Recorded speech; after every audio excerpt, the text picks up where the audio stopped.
Often, I think about my grandmother.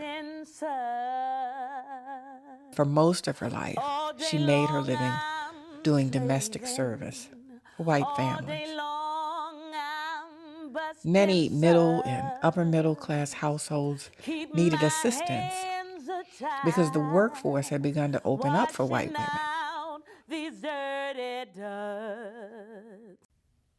White women were able to go to work in department stores.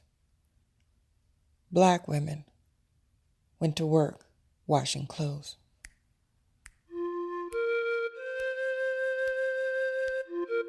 After companies began mass-producing washing machines, low-wage work performed by domestic laborers was largely displaced by housework, which was, after all, unpaid labor, usually performed by women in their own homes.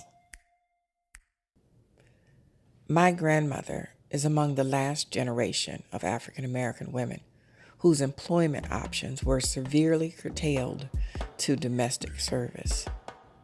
Once we dispel the illusion of mammy, African American women who perform domestic service seem far more complicated.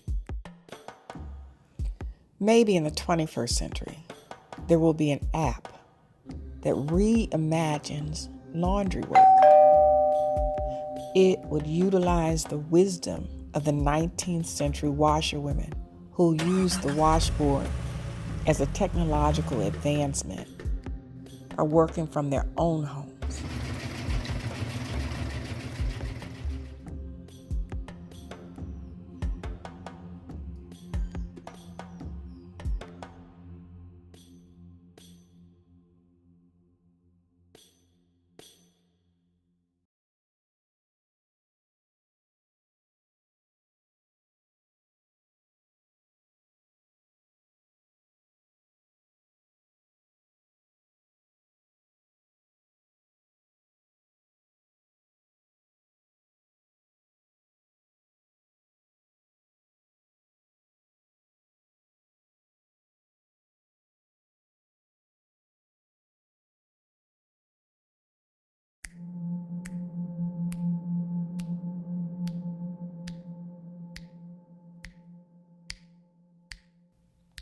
When I was a girl, the women into whose care I had been given, my mother, my grandmother, my aunts, an array of my mother's lifelong friends, were like a band of musketeers, brandishing swords, while swearing a pact when it came to looking out for us girls.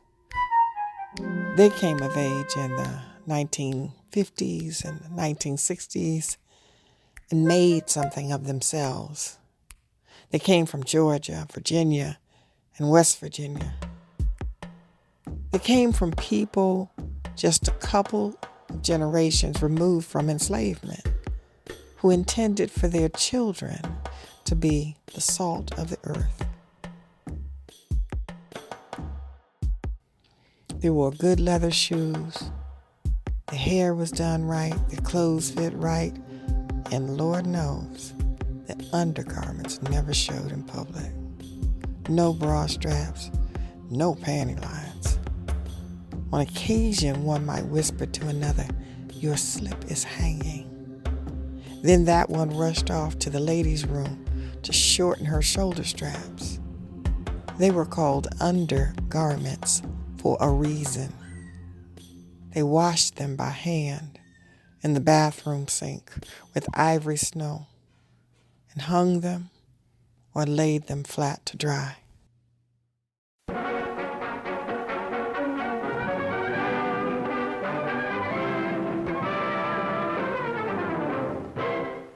This week, the outstanding news stories of the nation's women are unusual indeed. I'm Betty Gray, and I'm going to bring you on-the-spot pictures of the activities of the so-called weaker sex. The women who raised me are like the vast majority of African American women. slaving just a all day generation or long. two removed from I'm the busting unheralded dark masses whose domestic service all day long. enabled the I'm integration of women slaving into the public workforce. all day long. I'm busting White women were able to go to work in keep department my stores. hands Black tied, women went to washing work out washing these clothes. dirty ducks. Lord, I do more work than 11 gold dust wings. Lord, I do more work than 11 gold dust twins. Got myself aching from my head down to my shins. Sorry, I do washing just to make my livelihood.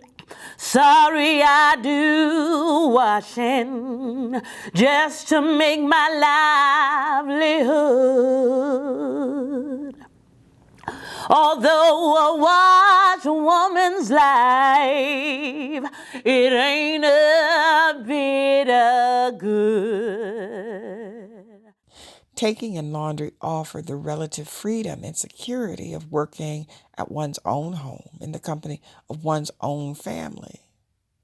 Well into the mid-20th century, washboards enabled Black women to work from home and raise their children, as well as provide household income. In 1881, more than 3,000 washerwomen organized a strike in Atlanta, Georgia. Most of them had been enslaved. Some were the daughters of the enslaved. Some were poor white women who took in wash. Washing was one luxury many whites afforded themselves. It was time-consuming and laborious and constant, and for these laborers, just about the only wage work for which they would be hired. These women were part of the first generation of laundresses who served as paid laborers in the city. By 1881, African Americans were already politicized and active members of the Republican Party, the party of Abraham Lincoln. That same year, Spelman College was founded in the basement of Friendship Baptist Church. And another historically Black institution, Morris Brown College, was founded in the basement of Big Bethel African Methodist Episcopalian Church in the heart of Atlanta's Sweet Auburn neighborhood. Me and my old washboard sure do have some The washerwoman strike was yet another demonstration of African American optimism about the possibilities of competing within a free market. These striking workers meant for their labor to serve their own needs, and they were not above fighting in the streets to protect the inherent honor of their position.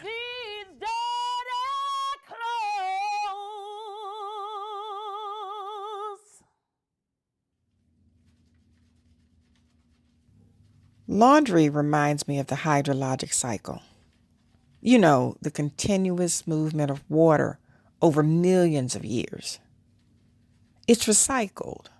Rain, snow, clouds, fog, evaporation, ice melt, ice caps, glaciers, underground rivers, volcanic steam, and the like, on, through, above, and below the Earth's surface.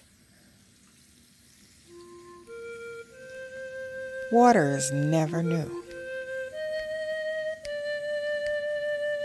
Laundry is water work. My daughter washes, I wash, my mother washes, and her mother washed before her, and so on and so forth back through time. Like water, the line of women washing remains unbroken.